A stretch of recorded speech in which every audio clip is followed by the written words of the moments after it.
Hey, Gary's Gulch, welcome back. It should be the 20th of January if everything's working out correctly here on Tuesday when this posts. I did that intentionally because on the 22nd of January, my great friend, mentor, mortgage lender, all amazing badass guy, Aaron Chapman, is launching his book called Redneckonomics. So if you saw my social media launch of opening the Christmas gift box that he brought me, he gave me the hardback version of this signed by the great Robert G. Allen. That guy is an amazing author in the perspective of how to grow wealth with real estate as well as just with personal development. Robert G. Allen, amazing dude. So he helped Aaron build this book from the bottom up. Aaron had a bunch of little, I call them bathroom readers, but these little like dime store novels, dime store books that are tiny little thin books, maybe 20, 30 pages long, and each one of them has a different topic. Put them together, the concepts are in this book, but it's not just putting them together. He wrote an entire new book, but you have to go to the individual books to actually get all the details about the story. And Aaron talks about that here in our podcast. So you can get hardback, you can get softback, and you can go get the audio or ebook version. So the ebook version on Amazon on the 22nd is, I don't know if it's free, but it's super cheap. And getting that book will help Aaron's book get notoriety. It'll help it get bestseller list, and it will help it reach the audience that we're trying to reach, which are people who are interested or at least want to think about, how do I upscale my life? How do I 10x my life with things like real estate, with things like connecting with a higher power, and with learning the value that I did about doing a 5-year goal projection, a 5-year outlook or forecast of where you want to be, and doing it in such incredible visual detail that you get there. And so part of my story is on here as well. I did this back in 2018. I'm overdue for the next one, and I'll get out there with Aaron and do it with the first class when we get this up and running here in 2026. So again, on the 22nd, go to Amazon with the link that I'm providing in the podcast. Push a little bit of love Aaron's way. Get the attention of all those other people out there that you can help just by being on the path and leading them down that path so that they understand what's available. Don't miss this book. This man has some incredible wisdom in here. He's in his early 50s, I think. Early 50s, but Aaron acts like the wisdom that flows out of this dude's mouth is hundreds of years old. Go out, get Aaron's book, and help him out, because this guy is going to help a lot of Americans, a lot of people across the globe do amazing things for their family, for their legacy, for their religious beliefs. Aaron's got it going on, and it all starts with understanding where real estate, personal finance, infinite banking, your spiritual drive come from and what place they have for you, your family, and the legacy that goes on. So this one's a little bit longer. I'll shut my mouth and give you the chance to enjoy this podcast on Gary's Gulch. I'll be back at the very end. Just a quick reminder. Hey, Gary's Gulch, welcome back. I have two amazing friends with me here today, and we're going to talk about a book called Redneckonomics. And you can tell they're a little bit ahead of me in facial hair, but all of my military friends out there, this isn't like it's Sunday morning and I just forgot to shave. Like, I'm on day one of catching up with these guys. So by the time the book comes out, if I keep my trend going, which I probably won't after 55 years, I got to be honest, I probably won't do it. But then I will look like them. So looking forward to it. So first, Aaron Chapman, the dude with the really long braids. Aaron and I met in somewhere in the 2015, 2018 range. So good, easily 10 years ago. But my gosh, have we packed a lot into those 10 years. Yeah, And it was 2015 in Memphis, Tennessee. First time I met you. yeah, and so I was still active duty military. I was at the Pentagon. Actually, maybe I was at the Naval Academy, and I had a few properties. And Aaron Chapman was my mortgage lender, and we had never met in person, but we have done dozens and dozens of properties together. He's become a client. He is more active in talking about legacy and infinite banking and how to use it with real estate and growing family wealth and passing it on for generations than even I am. And it's just super inspiring. And then his brother Eric. So Eric is the true artist in the group. I'm definitely, as an engineer, not an artist. I can draw stick figures, but not only artistic in drawing, which we'll get to in a second, which is incredible, but Eric, you're also pretty amazing at telling the story, right? So this book that we're going to talk about is our lessons learned from Aaron, but they're told in story format with pictures that tell a lot of the story in the background. So how did you get there? And I know this wasn't your first time doing it, but just reflect on what you created together. And Eric, I'll have you go first. Okay. Oh my goodness. Yeah. Aaron came to me, gosh, it was a few years ago. Was it, is this, I think November? No, it wasn't that. It was September of whatever year that was, 2022. I I think. think it's 2022. Yeah, and said, "Hey, man, No, I I want." think it was actually 2021. It was the end of Oh 2021. yeah, it wasn't 23. Yeah, it Looks was like it's right. been a while. You're Yeah. right. It's yeah, a lot of stuff Deep has COVID happened recovery since time. then. Yeah. Fun Yeah. times. Yeah, so he just asked me if I would illustrate a book for him, which I do fine art. I'm an oil painter. I do portrait work and landscape and still life, and I figured all that kind of high, I don't want to say highbrow or whatever, but and I actually wasn't really interested in doing it at all because I'd illustrated a book before and it was just the workload I was a lot and I had a lot going on. As I looked, then he showed me the manuscript and I was like, okay, I can definitely see where I could put some visuals to this. But at the time, we didn't really know exactly what we were going to do visually. I think that was the biggest question was kept talking about it. And I was thinking about it from a standpoint of it being a self-improvement book and like how you'd approach that. Mm. But Aaron wanted something different. And so it ended up becoming something that I've never done before in terms of style, in terms of medium in that I wanted to have this sort of, I don't know how to put this, but this was not his exact words, but like an air of seriousness. But then when you open up, you can get a laugh, you can get a laugh out of it. I don't know if that described it the best, but I think because when we got to talking about it and you came up with the idea of the illuminated manuscripts, that's where I said we need to, since we're going to go that way of what are typically were a holy script that image was attached to. And then we want to flip it and make it, give it a redneck feel and give some humor to it at the same time that the seriousness of the style, but the humor that we embed because of the stories. And it was challenging Eric with something that I think was quite out there. And I think that's probably why it was such a something he would accept because it was Mhm. challenging him. Eric Yeah, doesn't Aaron, do something because it's freaking easy to do. He's never done something that's been easy to do. It's just not his style. And the reason you kept pushing on this so hard is because this book without the art in it, without the pictures, would be a completely different book and much less impactful.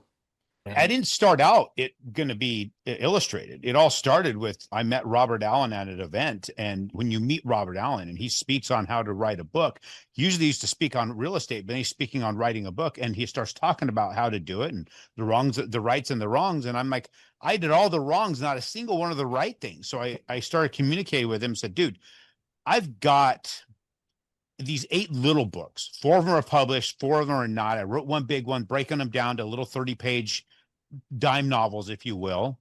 And I need to fix them. I need your help. I'll pull them back from my publisher and I'll fix them. He goes, no, you're going to write a new book. I'm like, I don't want to write a new book. Because that's a lot And of but fun. yeah, exactly. I'm already done. Why do I want to do another one of these things? When we did that and we went through the process of writing a book, I wrote the whole damn book. He helped me with the outline, and then I would write and send him a chapter, and he'd be like, "That's good. Keep moving forward." We didn't change anything from the original writing. We just added to it to flesh out stories. Then when it was done, he said, you need to illustrate this book. I'm like, okay, do you have an illustrator? He goes, no, I don't illustrate my books. I've never illustrated a book. Incidentally, he has now. It's interesting. He has now. He said, this is a whole new way of doing things. So he has one out right now that he just released. It's illustrated, which is great. Then I'm like, who should I call? He goes, call an artist. And here we go, Eric. I yeah, brought Eric yeah. in, and that's how this came about. And then I'm like, if we're going to do this, we need to go balls out. I'm not going to do this half-assed. Eric, what do you think? And that's where the spitballing just started. Yeah, Aaron had mentioned I remember you had said, I want it to be in this nice leather cover. So when you look at it across the room, it's, oh, what is that? There's all this wisdom, whatever. But you open it up and it's Aaron's flavor of wisdom, which it has a twist on it that really gets people. So the illuminated manuscript idea was perfect. The other thing that kind of amazed me is the fact that this type of book is not a book that you think of, and I'm not saying this book specifically, I'm just saying this genre is not like where you think of, okay, it's going to be illustrated to have like story or images, but there was actually so many elements of what Aaron was writing that had visuals to them that I could extract and input into this. When I go to the grave, I'm coming in hot. Take your blue pills. What's the put your helmet on, take your blue pills, the screwing is coming. I The mean, other way come on. around. So there's all kinds of visuals you could extract from that. And of course, I'm trying to keep it PG as well. But so that was the cool thing about this was I was actually very surprised about how many visuals and as you read and Yeah. visuals, it reminds your brain and I think it helps to retain the information you're reading. Aaron, is it okay to show just a couple of them here? I'm about to click Oh, yeah. share. All Yeah. right. This is, So, yeah. Everybody will be able to buy the book when this goes out yeah. or within a short window. So this is just the forward, but it has this kind of medieval theme with You can it. probably expand your Yeah. window up more because you can't really Yeah. see much of it. Yeah, Okay. that's the Here illuminated we go. manuscript, which Wrong one. was the intention initially. There we Say that go. again. So we were going for an illuminated manuscript, which is medieval era, Okay. like basically illustrating the Bible or other texts. And Yeah. that's how it started. It mutated as it went along. But It's hilarious. So first of all, there's a naughty librarian on the left looking around. I don't know what her problem is, but it makes You you can blame think. Aaron for that. Yeah. And then he has my favorite chapter, Quit Jerking Off, which gets you right out in the middle of you can hear a pin drop at the dinner table after that one. But Robert Allen is pretty straight laced, and he's leaning back in his rocking chair about to fall in the fire back there when Aaron sketches that on there with a knife. So there's a skull for some crazy reason. So it just gives you this flavor of what's in here. And then I'm going to pick another one real quick. Here's Aaron scripting the book, I'm guessing, or scripting his magnum opus on a tree stump, on a bourbon barrel, and with a steel chainsaw. And then if I could do one more. So the reason I'm showing these is because it starts to get the flavor of how this isn't a kid's book. Certainly has incredible messages, but like kids' books, there's stories and things to reflect on. And then, so the next one here, he's standing at a pulpit. This is Aaron Chapman. Aaron Chapman is a Mormon priest or Mormon pastor. And this, though, has equally amazing stories for those of us who know a lot of the background stories of the last couple decades. So this is Aaron beating on the pulpit while he's in his cabin that he's recording at right now in 2020 and putting out his previous books. So when you couldn't go be around other people, pretty awesome. And I have no clue what these two are doing here with social media. But that, as you said, Eric, that's When you see that, the statement "quit jerking off," yes, it's meant literally and figuratively. When you see the of people course. in that church with their social media stuff, because that's basically wasting time on things Yep. of zero value, Yep. which is exactly what is being illustrated there. And you go back to the first one you showed there with Robert Allen. That's what's funny is those are the clothes that Robert and I were wearing when we met. I showed Eric a picture and he duplicated that. And then if you look, you follow along when you read that forward, the stuff, the elements of the forward are in the image. And then when you look deeper into the image, you start to understand reasons behind why it was painted up the way that it was. And the Mhm. detail in that one is unbelievable. The time that Eric Yeah. put in there, hand painted books all over the place in there. Everyone took time. Robert's book is in there. My books are in there. It's Oh my cool gosh. what he's done in there. And one of the things that's really turned out awesome when we created that, when that got created and we showed Robert, we're talking about, he was laughing and loving it because first we did the other chapters. Then we got to thinking, it's like, you should actually paint the forward. Then he painted the forward. And when it was done, one of the things I thought was really freaking cool, when you look at it says forward by Robert G. Allen, everybody around me that knows Robert, we refer to him as the OG of real estate. And the Yeah. O and the G Sure. lined up perfectly. And this was after it was painted. We discovered that. And Eric just changed those. I think, what did you, gold leaf or silver Well, leaf yeah, I just those? added the gold leaf to those letters. So That's Yeah, so awesome. gold leaf letters. That's the other thing that's amazing about this artwork. There's gold leaf in it. There's copper leaf in it. There's silver leaf in it. It's, yeah. it's over the freaking top what was And done to it's get this done. watercolors and inks, and I don't do watercolor. So this was an interesting learning experience for me. But as like Aaron said, there's all kinds of messages and I don't want to say subliminal, but little things through the whole deal. Like the quit jerking off one that you were showing. There's people at the bottom. There's references to things he talks about, the Ten Commandments. There's a bacchanal, and it's this weird kind of crossover between classical art and then the message going on. So you'll see that throughout, just little things that you pick up on. And even in the books, there's all kinds of stuff in there that means something to me and means something to Aaron, but other people wouldn't catch on. And to But if Robert you've too. read the book, though, if you've read the story, and then you're going through again, like I've done with a couple of these chapters, and I look at the picture, all those story elements come out because you've taken the time to put them in there. Yeah, thank Oh, you. 100%. Oh, the time was definitely there. Eric invested nearly 3 years of his life into this book. I was 5 months of writing. That's it. It took me a few weeks to actually do the outline back and forth with Robert because at first I didn't want to write the damn book, right? So Yeah. I grudgingly did the outline and then I started running with it and it got a mind of its own. What's really crazy about this work is I'll read 2 chapters a day just to stay familiar with it. And depending upon what I'm going through at any given time, I get my ass kicked by my own writing because it's telling me shit that I need to be doing. I'm actually going about it the wrong way at the time. So it's pretty interesting to get one, read something you don't remember writing, and then two, having it whoop your ass as you're reading it because you're literally violating the own rules you set. It is an amazing work of art, literary and artistic or illustrative. And for those of us who are reading it or have our own copy that know Aaron and have a personal experience with it, it gets even better. Like this, I'm pretty sure is I'm going to get the year wrong, but 66. GTO that I wrote in. Is that what I'm looking at here? Actually, that is the dash of the 66, but with the steering wheel from the 67, because I have a 66 GTO, but that Eric put in the original dash for a 66 GTO, which I do have, but the 67 has a different dash, which the 67 is in there with the current actual dash. And it's awesome. I think So I just you went are off the right. one that whatever one we were So in. what's that, Eric?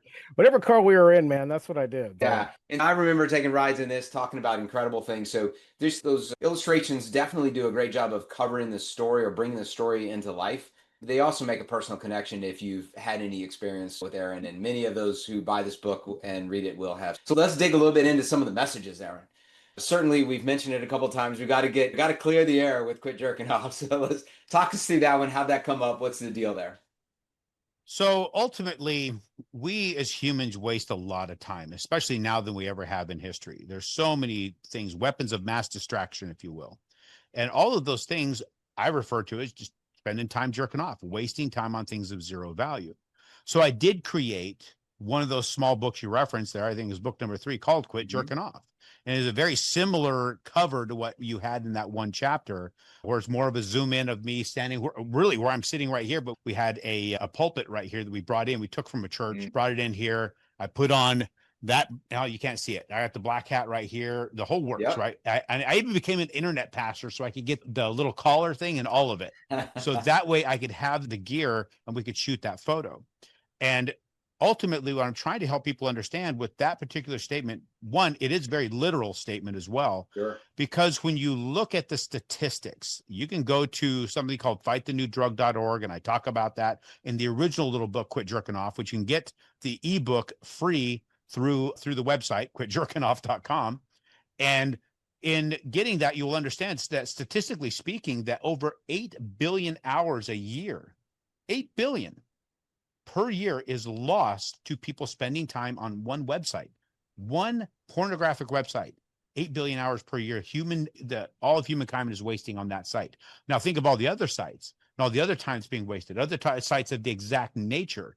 We are literally wasting thousands of years of time, right? Sorry, not 8 billion years, 8 billion hours of time, which is equal to about I think it's 5,000 centuries or 500 centuries of time wasted every year on people just scrolling through porn.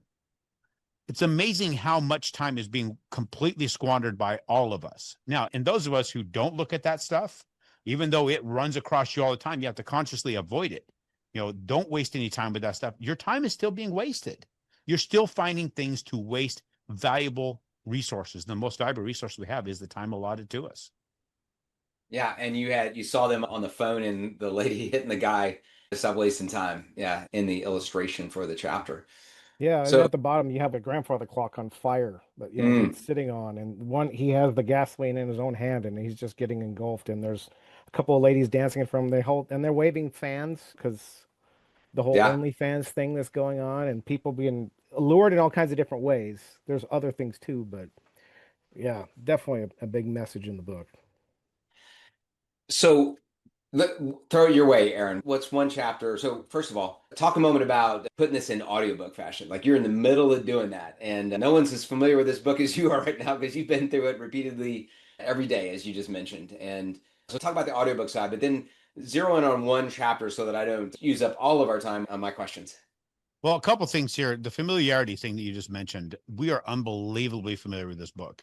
It's not just writing it and then proofreading it and making sure you have all the stories fleshed out and then going back when the editors are telling, but then when we started adding the illustrations, because we just did the chapter illustrations, just the front of every chapter. Then the publishers, no, we want your face on the cover. So we had to do a cover.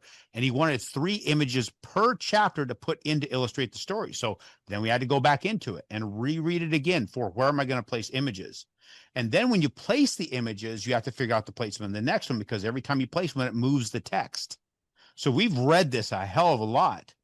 And so I thought doing the audiobook would be easy because I've read this thing so damn many times. But then when you have to read it and enunciate it and accentuate it with your voice to tell the story, it's 1,000 times even more difficult, way more difficult than I thought. So I am through the entire book except for 2 chapters. Now, the way we did it is we start with chapter 4 and read 3 chapters a day. I'm only on the 3rd day, so I'm going to have the 4th day tomorrow.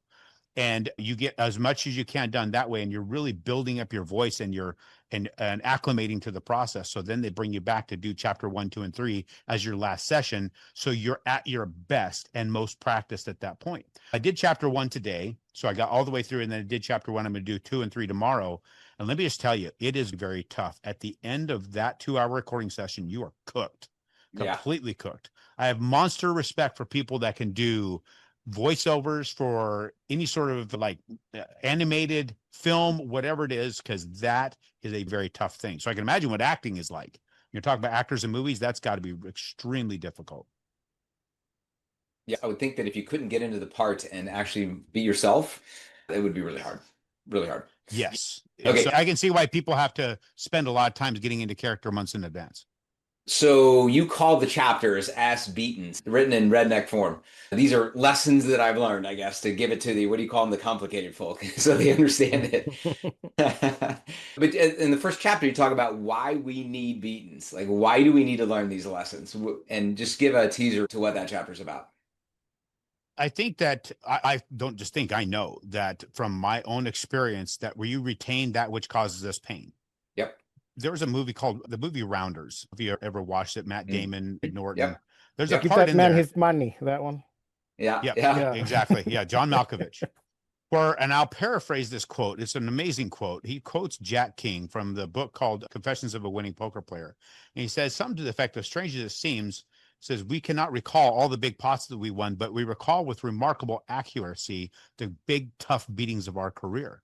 So when you've gone all in on what was the ultimate hand and you lost everything at that hand, you remembered that with incredible accuracy.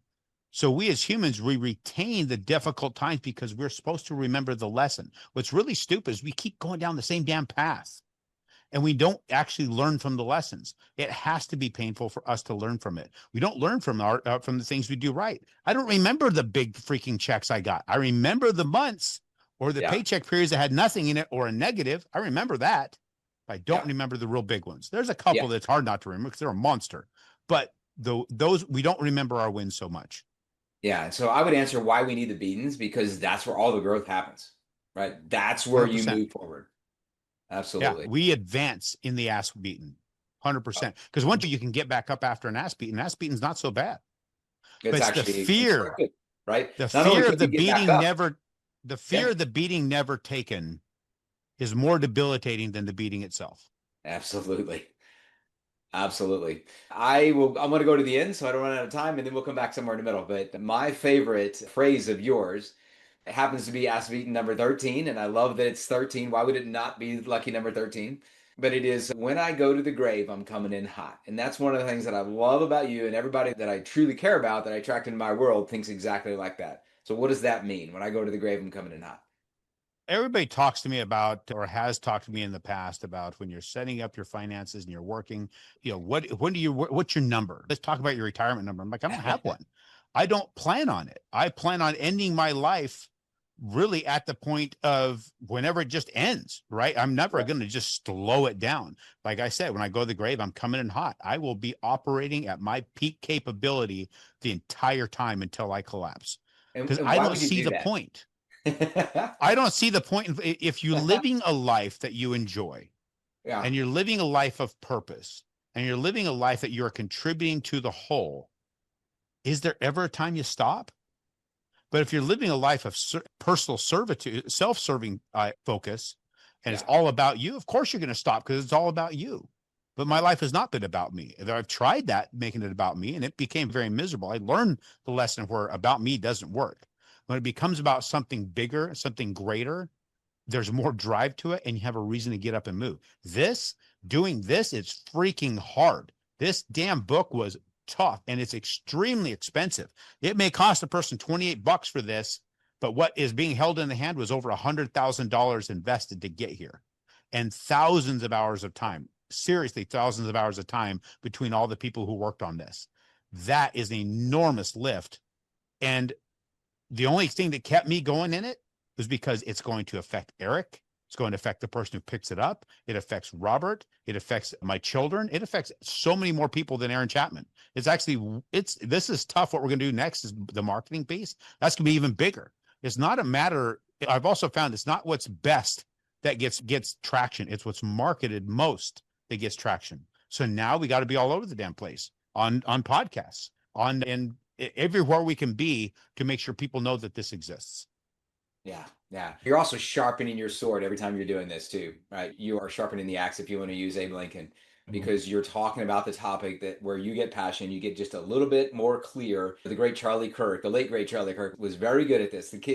He was 31 years old, yet he was as clear and concise in his side of a discussion, of a dialogue, because he just does it over and over and over again. And so you're doing the same thing. And so even though it's going to be a slog to go through 100 plus podcasts, it's going to make you very sharp on your message. Well, and when you think about Charlie, what I thought was really probably the most admirable thing about him, if you listen to what he said early on versus where he was later on, some of his stuff had refined to the extent that it's even slightly different because he started with experience, understanding things better.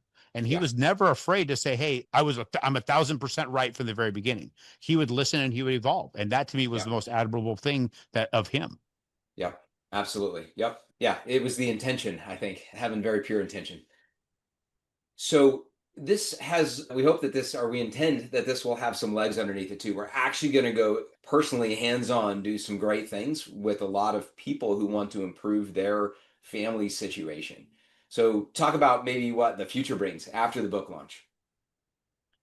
That's a good question. The book itself is to be a gateway into guiding people to become more of who they intend to be. And not so much who they intend to be, but who they are created to be. Everybody, I think, has a role to play on this planet for the betterment of others. It's just whether or not they choose to. But sometimes knowing what that choice is and how to make that choice and what direction to take is where the hardest step is for most people. Writing down what you intend to have happen is very hard. You experienced that here. You're the first one to do it, other than myself here in the spot that we're at. You came out here with others and we put you guys in tree stands for 3 days and made you write. And can you say with conviction that it was a waste of time or that it was worthwhile? Oh yeah, I can definitely say with conviction it was worthwhile. What did you get out of that? Everything I wrote down in my 5-year vision came true. And that is remarkable for you guys to listen to that. They called me. So you guys know, because I wrote the same thing and I talked about it all the time. And then you guys said, hey, I was in New York.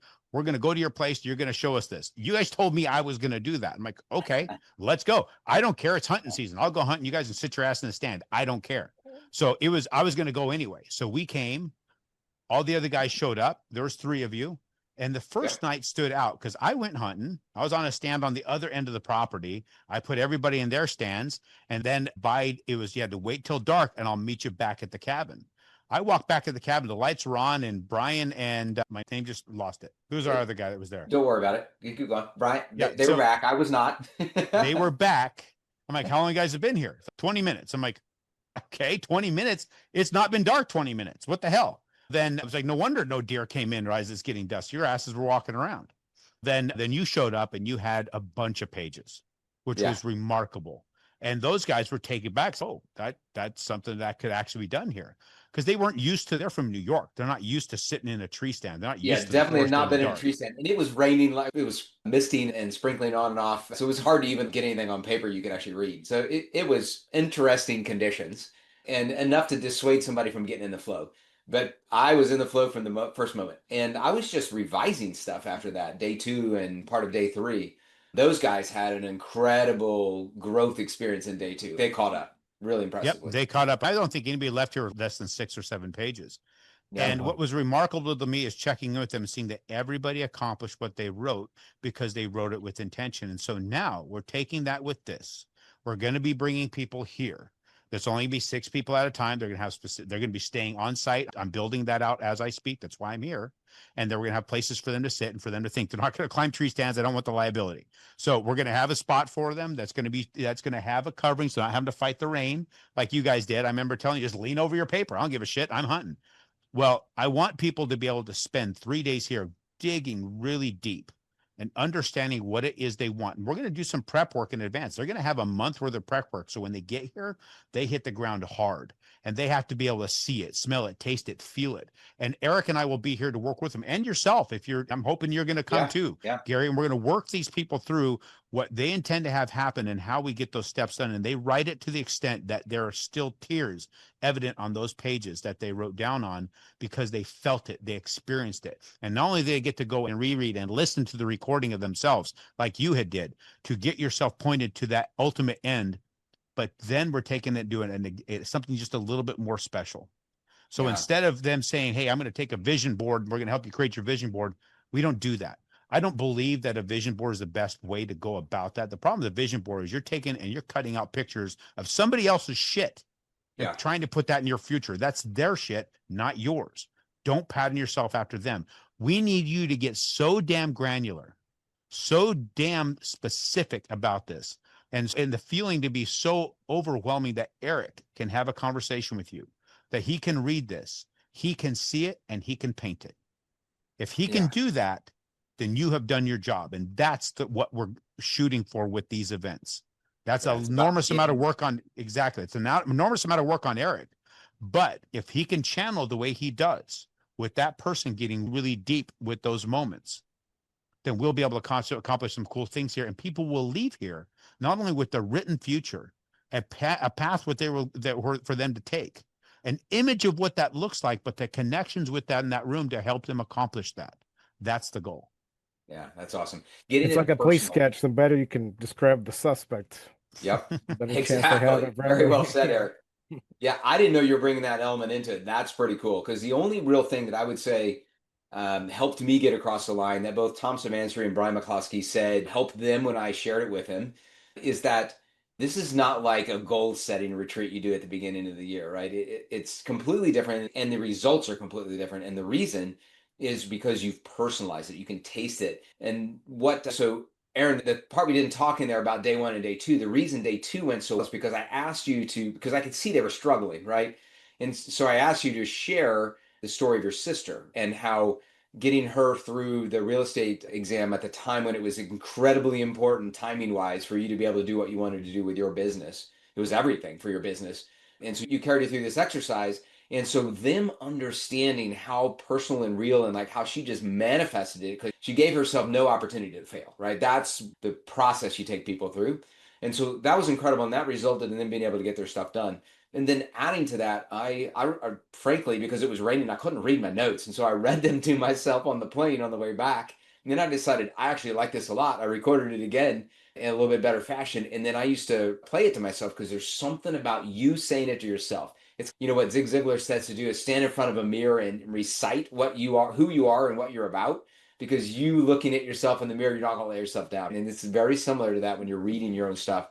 Those two things together. And then I think it's far better when your eyes see the picture of the experience that you've committed to, Eric. I think that's going to be amazing. It's going to be intense. People are going to have to put it. It's not going to be cheap, but people have spent a lot more for a lot less and walked away with a lot less. What's amazing is how many events can be held. People are like, just get there. And when you get there, if you walk away with one idea that it was worth it, that's their way of selling you on paying 20 grand for nothing, right? Yeah. Because it's an idea you wrote down, big damn deal. Now you have to go implement the idea. We're bringing you here not only to have an idea, but to implement it, create it, put it to work, and then cast it out there where others can take it and help you achieve it. It's far beyond what anybody else has ever done, in my opinion, in this particular type of thing. There may have been others done it. I've just never seen it. But for this to be so small, so intimate, it should make a big difference. And the other thing is, for a lot of us, in I believe it's chapter 11, if I remember correctly, which is... That's getting the paint, or getting in the paint, is that one. Maybe it's chapter 12. I could be wrong. I want to know about 12. But it is ass beaten. It is ass beaten 12. Being late is perfect timing. Yeah. That to me is a very important chapter for people, because it talks about those people you're around. It talks about surrounding yourself with those who will help you achieve. And Eric, bring up the image. This one, Gary, you're in this image, of course. Yeah, I wanted to share that as the last part. This is awesome. We're thinking the same. And some of my closest friends are in this image. And what Eric did was he took the image and created from the chapter itself. And I told him, these are the people I want to be illustrated within this image, because they all have a major piece in what they played in my life. And they had it there's one of those things you think back. Now, that doesn't mean they've all been in my life forever. There's people I've known for a lot longer than most of these guys. But every single one illustrated here did something that was a significant moment in my existence that put me on this path or kept me on this path or changed the trajectory on this path. And so that is a big chapter of me, because if we're going to do this, you're going to come out here, I want to be sure that there's people that are around you to help you get where you're going to go. It's amazing how you can write something down on paper. You can decide you're going to get it, but whoever you share that with, you have to be cautious. There'll be those who will try and sabotage it, and those who will be looking and seeing things you're missing and pick up on that for you and help you get things done that you're not aware of. I've had that happen in my life. I've had people do that. And to me, that is very important. It's incredible. And these are some of those people that did that. Yeah, it's incredible. What a great picture. Zoom in on zoom in on Gary so they can see there. And Gary, I've got the green Navy camo and I'm the guy. yeah, the Navy. Yeah, you caught that. Yeah, camo. you are definitely color appropriate there. Yeah, I tried to lock in on that, and of course, when you have a bunch of guys in camo Yeah. in front of a landscape, oh my gosh, I was just like, I'm gonna lose all these dudes. So it took some work to try to get it to where everybody looked different, and then of course doing the puzzle around it was Yeah. that was a feat in and of itself. That background, I think, is probably Alaska, because we've hunted there with several of those guys have been there hunting with me in Alaska. I think all but two, yourself and Joel. But one of the Joels, there's another Joel in there that's been hunting with me in Alaska 3 or 4 times. So that right there is one of the main things, is the Alaska and the people that were there. And those are the guys I'm willing to go into some hell with. That's awesome. I guess Eddie, he was not part of the Alaska hunt either. And there's even symbolism in all these, and this stuff behind this decorative stuff is actually references things in the book. So you'd have to sort that out. But you're gonna have to tell me what that is, dude. I don't really know what you can't tell. So you got the question marks, you got exclamation points, got him thinking, and then there's I'll be danged. And this, you talk about the number 40. I can't remember. I think at age 40. Yeah, when you turn 40, and there's an XL here, which is 40 in Roman numerals. Through all these things, there's stuff peppered throughout this whole thing. Wow. Okay, I'm learning stuff about my own damn book. All right, so it's always silly to ask where you can get it. I'm just going to assume we can get it on Amazon or wherever you get books. Can get it Amazon, Barnes and Noble, all those. Go to quitjerkingoff.com. You can get it there. It's as soon as that's up and ready to rock and roll, you'll be able to download it there, or you can download the ebook there. You can order a book there. You can get the download ebooks from all the other 4 that are part of this. Then there's those other 4 little manuscripts. Yep, awesome. Okay. Also have QJO Initiative still up, and there's some awesome videos in there. And where else can they go, Aaron? Or is that good? AaronChapman.com. You can always find me there. If you want to email me and reach out to me, info@AaronChapman.com. That goes directly to my team. They can set up time for us to chat. We can connect about the other things that I do. But when it comes to this, and you want to get involved in this, you want to go to quitjerkingoff.com, schedule your time to come in and be with us out in the Ozarks. Be prepared, because we are not going to have excuses out here. You're getting here. You're getting moving. We're going to be dedicating our time to ourselves and to God. And if you're one of those type of folks that shuns away from prayer and any sort of talk of that kind of stuff, we may not be the place to go. Well, yeah. Some people say there's just a higher power, and that's probably okay. You will get the point, but you're going out there to connect with something that has a whole lot more divine ideas than you do. I am 100%. An OG graduate of this thing, and very proudly. We need to get certificates for this thing or something. I guess, Eric, I just need to go right on with you. Eric will have to design something. Yeah, tattoo your forehead. That's it. But I can tell you that it works. Everything that I wrote in that manuscript in those pages came true within the 5 years I said it was going to come true. And it was humbling that when you think about something enough that you unleash the power to make it happen. So Eric, thanks so much for being on my podcast. I can't wait to see a bunch of people walking around out there with this book. Thank you, Gary. Thank you, brother. Appreciate you, man. I hope you enjoyed that podcast episode with Aaron Chapman and his brother, Eric. If you're at all interested, reach out to Aaron and his team and get signed up on our wait list to do this amazing experiential event in Branson, Missouri. Thanks so much, and until next time, go make something amazing happen in Gary's Gulch.